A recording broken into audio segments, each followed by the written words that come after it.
Parcel আছে, তো সেই জন্য একটা পার্সেল এসছে। এই হচ্ছে পার্সেল। চলো এটাকে ওপেনিং করা যাক। কি আছে এটা তোমরা দেখতে এক্সাইটেড? ওপেনিং করি, তারপরে তোমাকে দেখাবো কি আছে। অনেক কিছু অর্ডার করছি তো বোঝা আছে যে কোনটার মধ্যে কি আছে না আছে। তো চলো।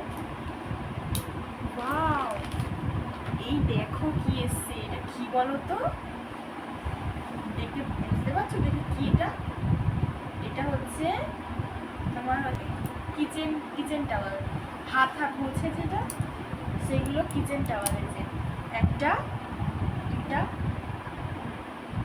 তিনটা, চারটা এসছে। চারটা এসছে, একটা ভায়োলেট কালার, একটা গ্রিন কালার, একটা ইয়েলো কালার, একটা পিঙ্ক কালার এসছে। এগুলো কেমন হয়েছে তোমরা অবশ্যই কিন্তু কমেন্ট করে জানাবে। কত সুন্দর দেখো, কিউট কিউট কিউট, কি সুন্দর। আর এগুলো না এখন নরম নরম, এই দেখো সুন্দর স্পঞ্জ আছে, কিউট কিউট, কি সুন্দর। দেখো এই সুন্দর না? এই দেখো এরকম করে রাখতে হবে, তাকে এরকম করে হাতটাকে মুছতে হবে। তো গাইস, যদি ভিডিওটা ভালো লাগে অবশ্যই লাইক